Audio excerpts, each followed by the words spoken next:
At ang bibi ko. Love you! Love you, pare. Bibo!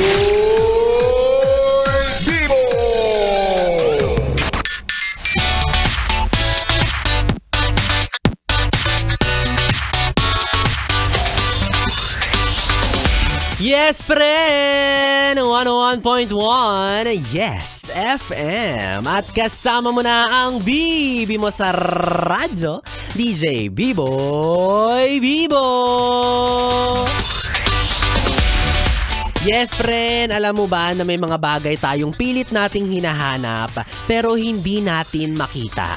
Pero kapag nanay natin ang naghanap, agad-agad niyang nakahagilap. Grabe naman yan, Nay! Ang galing mo naman!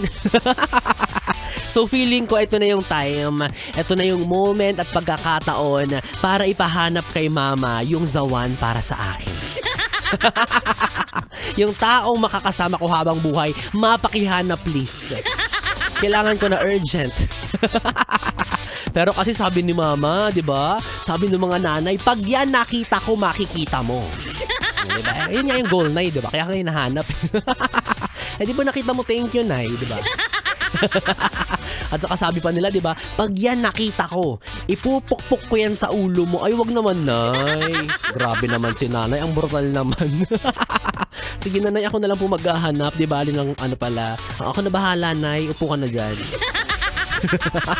Oo, yung love life na hinahanap ko nandyan lang yan sa paligid-ligid. Estranghero pa siya sa ngayon pero magiging akin din siya paglaon. Yun, 'di ba? Usually sa mga ganyang pagkakataon, 'di ba? Ganyan nabubuo yung mga relasyon na yung total strangers turned into lovers, 'di ba? Yung hindi kayo magkakilala at all. Wala kayong mutual friends. Wala kayong basta alam mo yun, yung bigla na lang binigay ng pagkakataon, ayun may love life ka na. 'Di ba? Sana all.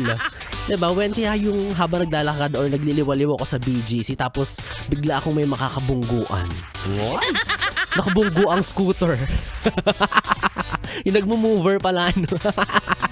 Siyempre, diba, wala gaya mo, puro lang din ako nakatitigan pero hindi naman nakatuluyan. Oo, nangyayari sa akin yan pag naglalakad ako sa daan. Meron akong mga nakakatinginan, nakakatitigan ng masama. Walang ibang nangyari. Oo, nakatinginan ko lang. Munti ka pa magsuntukan. Hoy, pero eto, matagal ko na itong kinikimkim. Gusto ko lang magpaalam sa mga pagkakataong may mga attractive na tao tayong nakita kung saan-saan. Diba, nakasulya pa, nakatinginan, pero hindi natin nakatuluyan.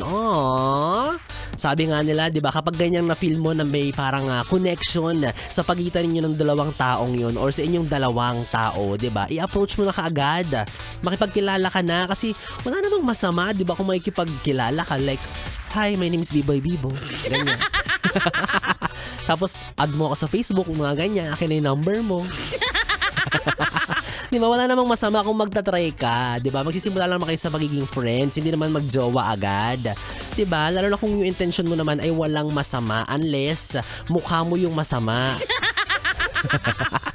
Yun nga, di ba? I-grab mo na yung chance kasi malay mo, di ba, attractive ka rin pala sa paningin niya. Di ba? Tapos pinalangpas mo pa yung pagkakataon na magkakilala kayo, di sayang. O, di ba? Usually nangyayari sa mga nakakasabay natin sa jeep, nakakasalubong sa mall, o di naman kaya yung mga nasa coffee shop, yung katabing table, yan, di ba? O malay mo, sa narinig mo ngayon sa radyo, di ba? Malay mo, ako na pala yung hinahanap mo. Kumbaga sabi ng universe, eto na yun, no, yung jowang hinahanap mo, nasa paligid mo lang. Oo, sadyang minsan, pabebe at maarte ka lang. Huwag masyadong choosy. Alam ko may standards tayong lahat, pero huwag tayo masyadong mapili. Diba? Baka, bigyan mo na ng chance yung iba, bigyan mo ng pagkakataon yung sarili mo at yung ibang tao na may gusto sa'yo para magkakilanlan kayo, diba? Mag-ibigan kayo eventually. Oo.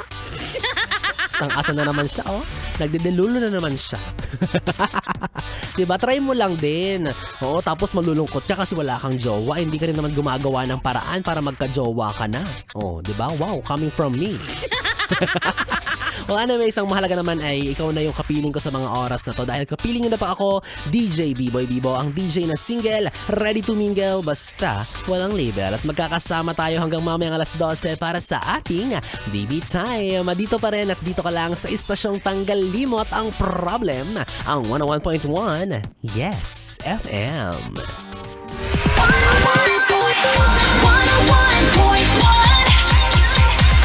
SSS